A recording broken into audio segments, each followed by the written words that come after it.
Assalamualaikum warahmatullahi wabarakatuh. Selamat pagi anak-anak, apa kabar hari ini?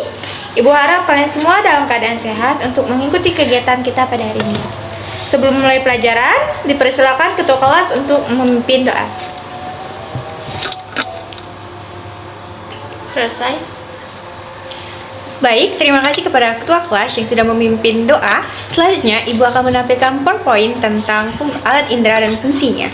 Anak-anak harap disimak dan diperhatikan dengan baik apa yang akan Ibu jelaskan. Baik, sebelum Ibu mulai pembelajaran, Ibu ini mau nanya sama kalian. Kalian tahu tidak apa saja alat indera dalam tubuh kita? Lidah, mata, hidung, kulit, telinga, lidah, mulut. Nah, tadi kan Ibu udah nanya nih apa saja alat indera yang ada di tubuh kita. Nah, kemudian Ibu akan nanya apa saja sih fungsi alat indera yang ada di tubuh kita sekarang ini? Gak tahu. Baik, pada hari ini kita akan membahas tentang sistem indera manusia. Indera manusia itu terdiri atas organ-organ tubuh yang sangat peka terhadap rangsangan tertentu. Ada 5 macam indera manusia, yaitu mata, telinga, hidung, lidah, dan kulit. Alat indera manusia akan berfungsi dengan baik jika yang pertama, saraf-saraf yang berfungsi membawa rangsangan bekerja dengan baik. Yang kedua, otak sebagai pengolah informasi bekerja dengan baik. Dan ketiga, alat-alat indera tidak mempunyai kelainan bentuk dan fungsinya. Alat indera sendiri dibedakan menjadi 2, yaitu ada indera luar dan ada indera dalam.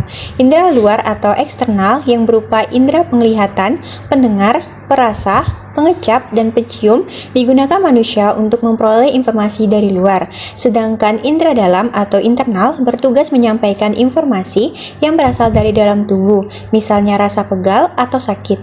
Semua informasi yang diperoleh dianalisis di otak untuk menghasilkan tangkapan atau respon. Organ pengindera manusia memiliki bagian yang menerima rangsang berupa ujung-ujung saraf atau sel-sel reseptor. Satu jenis reseptor hanya bisa menangkapi satu jenis rangsang. Rangsangan yang diterimanya lebih dahulu diubah menjadi impuls saraf, kemudian oleh serabut-serabut saraf sensorik diteruskan ke pusat susunan saraf atau otak dan susung tulang belakang. Kemudian kita masuk ke dalam organ-organ indera. Yang pertama itu ada mata. Nah, mata manusia itu ada 2 dan berfungsi untuk melihat. Mata adalah organ penglihatan yang menerima rangsangan berupa cahaya. Bola mata terletak di dalam rongga mata dan beralaskan lapisan lemak. Bola mata dapat bergerak dan diarahkan ke suatu arah dengan bantuan 3 penggerak mata, yaitu yang pertama ada musculus rectus oculi medial atau otot di sekitar mata yang berfungsi menggerakkan bola mata. Yang kedua ada musculus obliquus oculi inferior yang berfungsi menggerakkan bola mata ke bawah dan ke dalam. Yang ketiga ada musculus obliquus oculi superior yang berfungsi memutar mata ke atas dan ke bawah. Selain itu, ada otot mata yang berfungsi menutup mata, yaitu musculus orbicularis oculi dan musculus rectus oculi inferior. Sedangkan yang berfungsi untuk mengangkat kelopak mata adalah musculus levator palpebralis superior. Bagian makian mata, yang pertama ada selaput tanduk atau kornea, yaitu selaput bening di bagian depan bola mata yang berguna untuk melewatkan cahaya yang masuk dari luar. Yang kedua, selaput pelangi atau iris adalah bagian mata yang mengandung zat warna, ada warna hitam, coklat, hijau, atau biru. Yang ketiga, anak mata atau pupil, yaitu lubang pada bagian tengah iris yang berguna dalam mengatur besar kecilnya cahaya yang masuk. Yang keempat, lensa mata dapat menjadi cembung atau pipih berguna dalam mengatur pembentukan bayangan. Yang kelima, selaput keras atau sklera, yaitu bagian keluar dari bola mata yang berguna untuk melindungi bagian dalam bola mata. Yang keenam, ada selaput koroid, yaitu bagian tengah bola mata yang berupa selaput tipis. Di dalamnya terdapat banyak saluran darah. Berwarna coklat karena banyak mengandung zat warna atau pigmen. Selaput jala atau retina, yaitu bagian terdalam dari bola mata, berguna untuk menangkap bayangan. Yang ketujuh, ada bintik mata, yaitu daerah yang sangat mudah menerima cahaya yang masuk. Kemudian di bagian mata itu ada alat tambahan yang terdiri dari alis mata, adalah rambut kasar yang terdapat di atas mata secara melintang dan tersusun rapi. Alis mata ini berfungsi untuk memperindah dan melindungi mata dari keringat. Yang kedua ada kelopak mata. Kelopak mata adalah bagian mata yang dapat digerakkan untuk membuka dan menutup mata. Kelopak mata ini ada bagian atas dan bagian bawah. Kelopak mata bagian atas mempunyai otot yang disebut dengan levator. Kemudian ada palpebrae yang dapat menarik mata untuk terbuka. Sedangkan kelopak mata bawah mempunyai otot orbicularis oculi untuk menutup mata. Yang ketiga ada bulu mata, ialah bulu yang terletak pada ujung kelopak mata yang berfungsi untuk memperindah mata. Yang keempat ada apparatus lacrimalis, adalah saluran yang mengalirkan air mata menuju konjuktiva kelopak mata atas. Air mata ini berfungsi untuk membasahi dan membersihkan bola mata. Kedipan mata pun dapat membantu penyebaran air mata. Nah, di sini Ibu ada memberikan sebuah gambar tentang bagian-bagian mata yang terdiri dari otot, ada selera, koroid, retina, bintik kuning, bintik buta, saraf optik, kemudian ada vitreous humor, lensa, aqueous humor, pupil, iris, dan kornea. Kemudian ada alat indera yang kedua, yaitu ada telinga. Indera pendengaran termasuk indera yang terletak di dalam telinga. Telinga merupakan alat untuk menerima getaran yang berasal dari benda yang bergetar dan memberikan kesan suara. Bagian-bagian telinga. Di telinga manusia itu dapat dibedakan menjadi 3 bagian, yaitu telinga bagian luar. Bagian ini terdiri dari daun telinga yang disebut juga dengan aursula, yang berfungsi menentukan arah bunyi yang didengar dan memperkuat suara-suara yang diterima. Telinga luar ini juga terdiri dari liang telinga luar atau meatus acusticus externus yang berfungsi menghantarkan getaran suara dan mempertahankan kelembapan suhu dari udara yang masuk. Dalam liang telinga terdapat bulu-bulu dan sejumlah kelenjar yang mengeluarkan kotoran telinga atau cerumen, berfungsi untuk melindungi telinga supaya tidak kemasukan barang atau serangga. Yang kedua, ada telinga bagian tengah. Telinga tengah berupa rongga kecil yang berisi udara, terletak di dalam tulang temporal dan dindingnya dilapisi sel epitel. Antara auris externa dan auris media dibatasi oleh gentang pendengaran dinamakan membran tympani.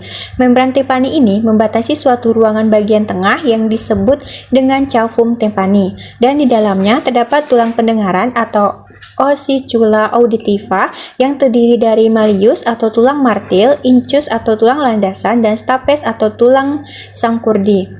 Ketiga tulang pendengaran ini saling berhubungan, sehingga getaran-getaran bunyi dapat dihantarkan dari gendang pendengaran ke telinga bagian dalam. Adapun fungsi dari telinga bagian tengah ini ada sebagai penyalur getaran suara, memperkuat suara, dan melindungi alat pada telinga bagian dalam. Kemudian ada telinga bagian dalam. Telinga bagian dalam atau labrin itu merupakan bagian terpenting dari telinga. Labrin adalah suatu rongga berisi cairan perilipe dan letaknya di tulang pelipis yang berfungsi melindungi bagian dalam.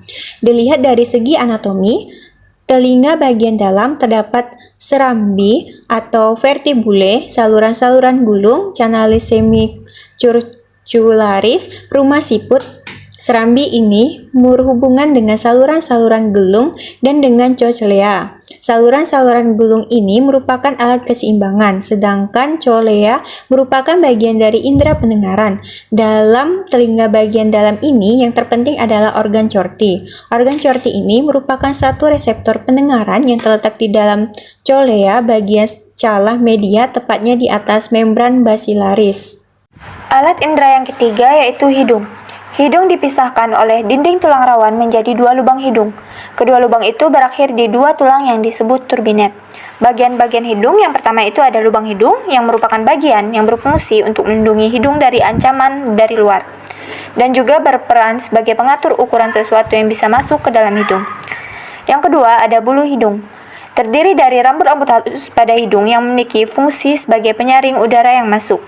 Yang ketiga ada septum hidung atau pemisah hidung, yang merupakan bagian pemisah hidung menjadi 2 bagian, terbentuk dari tulang dan tulang rawan, dan berperan untuk melembabkan dan juga mengatur suhu udara yang masuk. Yang keempat ada rongga hidung. Pada rongga hidung diperoleh selaput lendir dan silia atau rambut halus. Rongga hidung memiliki fungsi untuk melanjutkan udara yang masuk kemudian mengarah ke tenggorokan. Rongga hidung juga bisa menjaga kelembapan, suhu, dan tekanan udara. Yang kelima ada saraf hidung atau saraf olfaktori.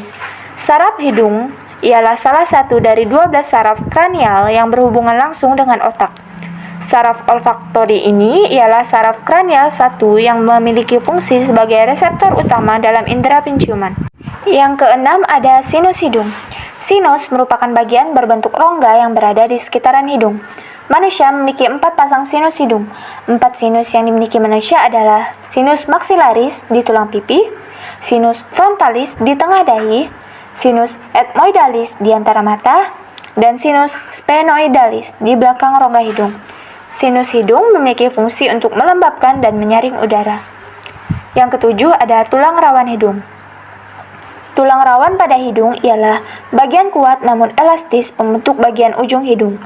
Tulang rawan yang membentuk bagian hidung dinamai tulang rawan hialin yang memiliki sifat semi-transparan, kuat, dan juga fleksibel. Yang kedelapan ada silia. Silia merupakan bagian bulu hidung yang sangat halus.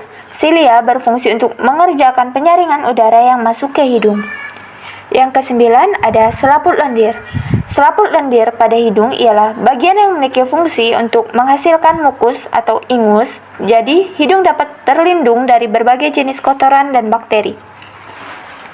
Dan yang terakhir ada saluran hidung atau tenggorokan, nasofaring. Bagian belakang hidung ini diperoleh saluran yang berkaitan dengan tenggorokan. Pada nasofaring ada tuba eustachius dan juga tonsil adenoid. Nasofaring ini akan berperan untuk mengatur tekanan udara oleh tuba eustachius, saluran penghubung telinga dengan tenggorokan, dan juga sebagai pelindung dari infeksi oleh tonsil adenoid. Alat indera yang keempat yaitu lidah. Lidah adalah alat indera yang peka terhadap rangsangan berupa zat kimia larutan. Pembentuk lidah yang utama adalah otot yang diselubungi oleh membran mukus. Permukaannya tampak bercelah dan banyak tonjolan kecil yang disebut papil atau papila. Papil dan celah tersebut memiliki kuncup pengecap dengan sekumpulan sel peka di dalam rongga masuknya impuls saraf dari sel sensoris kuncup pengecap dihubungkan ke otak oleh 2 saraf. Saraf yang satu membawa informasi rasa dari bagian depan lidah dan saraf yang lain dari samping dan belakang lidah. Nah, anak-anak, di sini dapat kalian lihat ada organ dari lidah yang mana udah dibagi bagian-bagiannya berdasarkan warnanya. Untuk warna pink itu pengecap rasa manis, untuk warna ungu itu pengecap rasa asam, kuning itu rasa asin, dan terakhir ada biru pengecap rasa pahit. Alat indera yang terakhir yaitu kulit. Kulit adalah alat indera yang peka terhadap rangsangan berupa sentuhan, tekanan, panas, dingin, dan nyeri atau sakit. Kepekaan tersebut disebabkan karena adanya ujung-ujung saraf yang ada pada kulit. Biasanya, ujung saraf indera praba ada 2 macam, yaitu ujung saraf bebas atau ujung saraf tanpa selaput yang mendeteksi rasa nyeri atau sakit, dan korpus sel taktil atau ujung saraf yang berselaput berpapila. Secara umum, kulit memiliki 2 lapisan yaitu epidermis atau kulit ari dan dermis atau kulit jangat. Lapisan epidermis sendiri adalah lapisan luar yang terus berganti, tipis dan tidak mempunyai pembuluh darah ataupun sel saraf. Lapisan dermis letaknya di bawah epidermis terdiri atas sel-sel yang longgar dengan letak yang berjauhan dan mengandung pembuluh darah. Pada bagian kulit terdapat reseptor khusus untuk membedakan sentuhan, tekanan, temperatur baik panas dan dingin, rasa sakit, atau nyeri. Sebelum menutup pelajaran kita, dapat disimpulkan dalam materi kali ini bahwa alat indera itu merupakan organ-organ tubuh yang sangat peka terhadap rangsangan tertentu. Alat indera ada 5 macam pada manusia, yaitu mata, telinga, hidung, lidah, dan kulit yang memiliki fungsi masing-masing. Kemudian, untuk mengasah kemampuan kalian, Ibu akan memberikan suatu pekerjaan rumah dalam bentuk esai dan dikumpulkan pada pertemuan selanjutnya. Mungkin cukup sekian pelajaran kita hari ini. Akhir kata, wassalamualaikum warahmatullahi wabarakatuh. Sampai jumpa di pelajaran berikutnya.